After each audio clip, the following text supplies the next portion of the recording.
वो सर्वेश्वर दयाल सक्सेना की एक कविता है कि दक्षिण हो या हो वाम, जनता को रोटी से है काम।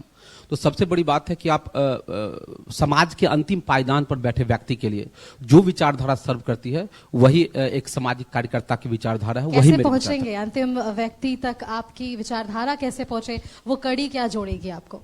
देखिए, मैं पिछले एक दशक से ज्यादा सामाजिक कार्यकर्ता के तौर पर सर्व कर रहा हूं और मुझे लगता है कि एक सामाजिक कार्यकर्ता के तौर पर आप पटना जंक्शन के बाहर कोई अगर गरीब भिखारी सोया हुआ है तो आप कंबल उड़ा सकते हैं उसको, या किसी को एक शाम या 2 शाम का खाना दे सकते हैं। लेकिन अगर आपके जेहन में सवाल कौंध रहा है कि पटना जंक्शन के बाहर कोई गरीब व्यक्ति क्यों सोता है, तो आपको नीतिगत बदलाव करवाना होगा। नीति में जब तक बदलाव नहीं होगा तब तक इस प्रश्न का उत्तर नहीं मिल सकता है। तो हमारी कवायद यही है कि नीतिगत बदलाव हो कि अंतिम पायदान पर बैठे व्यक्ति को सीधे सुविधा मुहैया हो पाए। अंतिम व्यक्ति तक आप वो तमाम लाभों को पहुंचाने की बात कर रहे हैं। सराय रंजन विधानसभा क्षेत्र की हम बात करते हैं, वहां की जो समस्या है सबसे पहले तो वो हमारे दर्शकों तक आप पहले जानकारी दीजिए कि सराय रंजन की जनता आज भी किन परेशानियों से जूझ रही है, जो अब भी वहां पर मूल रूप से वो परेशानी जनता के बीच उपलब्ध है। जिस तरह से दूसरे देश के राष्ट्राध्यक्ष जब आते हैं तो जो टूटा फूटा दीवाल होता है वहां रेशम का एक चादर ओढ़ा दिया जाता है, सिर्फ यह दिखाने के लिए कि हम बहुत संपन्न और खूबसूरत हैं। सरायरंजन के संदर्भ में यही है। अभी जो विधायक हैं माननीय मंत्री विजय कुमार चौधरी, पिछले 15 वर्षों से वो सरायरंजन के विधायक हैं और आपको जानकर आश्चर्य होगा कि लगभग 12 से 15% स्कूल के पास अपना इंफ्रास्ट्रक्चर नहीं है, बच्चे बाहर में पढ़ते हैं।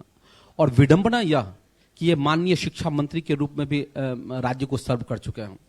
जब मैं आपके सामने अभी बोल रहा हूं तो ये जल संसाधन मंत्री हैं। बिहार के इतिहास में सबसे लंबे वक्त तक जल संसाधन मंत्री रहने का रिकॉर्ड माननीय मंत्री विजय कुमार चौधरी के पास है।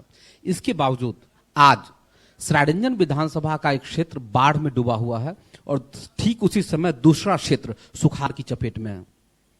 ये एक अंतर्विरोध जो 20 किलोमीटर के ट्रैक पर, जो 20 से 22 किलोमीटर चौड़ा एक विधानसभा का ट्रैक होता है, 22 किलोमीटर के ट्रैक पर एक भाग बाढ़ से तबाह हो और दूसरा भाग सुखाड़ से तबाह हो, तो ये सोचने वाला प्रश्न है। यह यक्ष प्रश्न है उस व्यक्ति के लिए जो बिहार की राजनीति में सबसे लंबे समय तक माननीय जल संसाधन मंत्री के पद पर बैठा हो।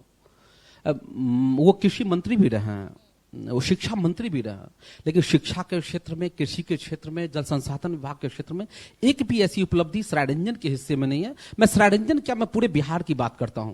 पूरे बिहार के हिस्से में ऐसी नहीं है जिसके बारे में हम चर्चा कर सके। कोई भी ऐसा डेटा उपलब्ध नहीं है जिसके बारे में हम बात कर सके कि कृषि मंत्री रहते हुए हमने ये सर्व कर दिया। आप बिलीव होगा आपको, जब एक बारिश होती है तो जो पटना में शहरी लोग हैं उन्हें अच्छा लगता है कि बारिश में जाके हम आइसक्रीम खाएं, अच्छा लगता है। लेकिन जब आप सरायरंजन में जाते हैं तो वहां बच्चे का रूह कांप जाता है कि बारिश में वो पानी स्कूल में चला जाता है या स्कूल पानी में चला जाता है। इसको आइडेंटिफाई करना मोर देन इम्पॉसिबल है।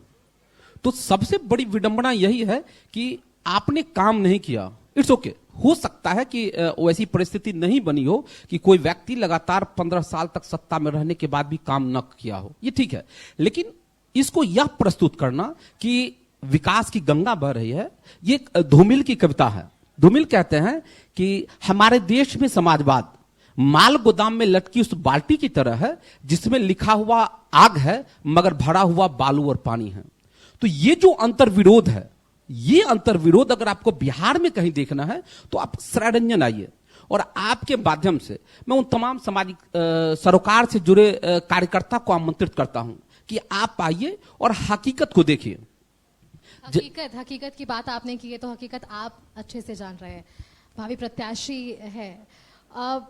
इन परेशानियों को आप समझने के बाद अगर आपको मौका मिलता है तो आपका विजन क्या है?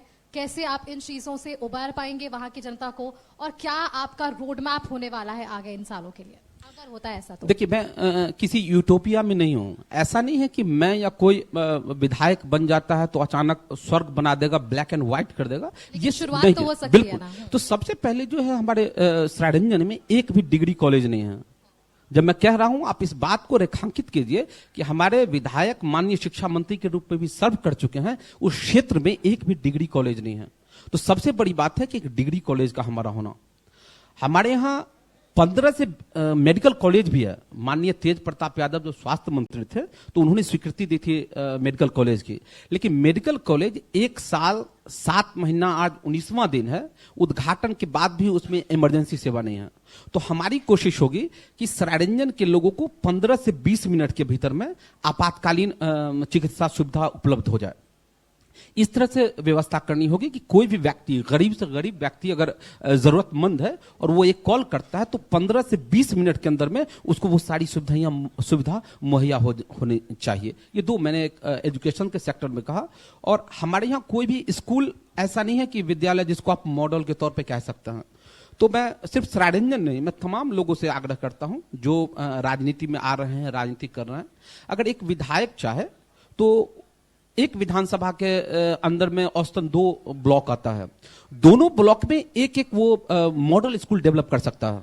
क्योंकि विधायक ही उच्च माध्यमिक विद्यालय का पदेन अध्यक्ष होता है, तो ये उसके पास कैपेबिलिटी है कि वो मॉडल स्कूल के तौर पर एक एक स्कूल को भी अगर वो डेवलप कर दे तो वो बहुत बड़ी उपलब्धि होगी। तो स्वास्थ्य के क्षेत्र में मैंने बताया, मैंने एजुकेशन के क्षेत्र में बताया।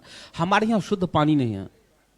हमारे यहाँ 5 नदियां थी, अभी मैंने पैदल यात्रा निकाली थी, 5 नदियां थी और माननीय जल संसाधन मंत्री रहते हुए हमारी 5 नदियां सूख गई। मैं इनको अपने संबोधन में कहता हूं कि वो नदियां सूखी नहीं है, सुखाई गई हैं।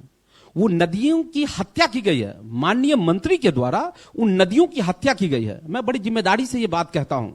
और ये देखिए कि जो बलान नदी की मैं बात करता हूं, अमूमन मैदानी इलाकों में किसी नदी का उत्स नहीं होता है, जबकि बलान नदी है उसका उत्स सरायरंजन में है। आप इलाहाबाद जाती हैं कि भाई वहां नदियों का संगम है, 3 नदियों का। हमारे सरायरंजन में 3 नदियों का संगम है और वहां बलान नदी जो 200 मीटर चौड़ा हुआ करता था उसको संकुचित करके जब हम लोगों ने दबाव बनाया तो 25 मीटर कर दिया गया। शेष 175 मीटर जमीन जो है भू माफियाओं को सौंप दिया गया। आप ये सोच के देखिए कि प्राकृतिक जलधारा, नहर और नदी में अंतर होता है। नदी प्राकृतिक स्रोत है पानी का, और जो 200 मीटर चौड़ी नदी है उसको 25 मीटर संकुचित करके और शेष 175 मीटर आप भू माफियाओं को सौंप देते हैं। तो ये इससे बड़ा अपराध मुझे लगता है कि हिंदू संस्कृति के लिए संभव तो नहीं होगा। आप अपराध की बात कर रहे हैं, आपने बेहद ही बेहतरीन तरीके से बातचीत में ये समझाया है कि परेशानियां क्या है और कैसे काम होगा। लेकिन अगर बिहार की बागडोर की बात करें, पार्टी से इतर हटकर आप अगर बात करें, तो किसके हाथ में आप वो कमान देखते हैं आगामी इन 5 सालों में कि जो भी परेशानियां आपने आज गिनाई है इस मंच से, शायद अगर उन तक वो कमान जाता है तो वो उन परेशानियों को हल करते नजर आएंगे? देखिए, इस सवाल को ऐसे समझिए कि 2000 के दशक में, इस साल का मैं बता रहा हूं, 2000 के दशक में बिहार अगर 28वें स्थान पर था तो 2025 में भी बिहार 28वें स्थान में ही है विकास के पायदान पर। तो यह कहना कि बिहार में अमूलचूल बदलाव हो गया है, नहीं। जब बच्चा क ख ख सीख रहा होता है उस समय उसको रेखांकित किया जा सकता है। तो सबसे बड़ी बात यह है कि विकास का जो रूपरेखा प्रस्तुत किया जा रहा है असल में ऐसा नहीं है, ये बिल्कुल ऐसा नहीं है। तो और तेजस्वी यादव अभी युवा है, या किसी भी पार्टी का अगर कोई युवा नेता आगे आता है तो निश्चित तौर पे उसको प्रोत्साहित किया जाना चाहिए और ये सोचा जाना चाहिए कि वो बेहतर करेगा। नीतीश कुमार माननीय मुख्यमंत्री ने अपना सर्वश्रेष्ठ बिहार को दिया है और इसकी भी तारीफ होनी चाहिए। लेकिन अब उनका समय पूरा हो चुका है, हर चीज का एक समय होता है। तीसरे विकल्प की भी खूब चर्चा है, जनस्वराज पार्टी के लिए क्या कहेंगे? देखिए, अच्छा काम कर रहे हैं प्रशांत किशोर, अच्छा काम कर रहे हैं, लेकिन अभी वक्त लगेगा। अभी ऐसा नहीं है कि ग्रास रूट पर आप चले जाएं। मैं जीरो ग्रास रूट पर मैं काम कर रहा हूं, तो मुझे नहीं लगता है कि बहुत ज्यादा मतलब प्रभावी है। लेकिन हाँ, आने वाले समय में निश्चित तौर पे उनका प्रभाव दिखेगा। उनके प्रभाव की आपने बात कही है, आप कह रहे थे कि आपने यात्रा निकाली, 1-2 दिन नहीं, आप 37 दिनों तक सरायरंजन में यात्रा कर चुके हैं, वहां की जनता से बातचीत कर चुके हैं, समस्याओं को जान चुके हैं। जो जनता का भरोसा है, क्या उसी भरोसे के साथ जो अब तक वहां पर जीत हासिल हुई है, क्या उसी के साथ जनता वापस से जाएगी, या जो आपने अपने यात्रा के दौरान अपनी बातों को पहुंचाने की कोशिश की उसका असर चुनाव में देखने को मिलेगा?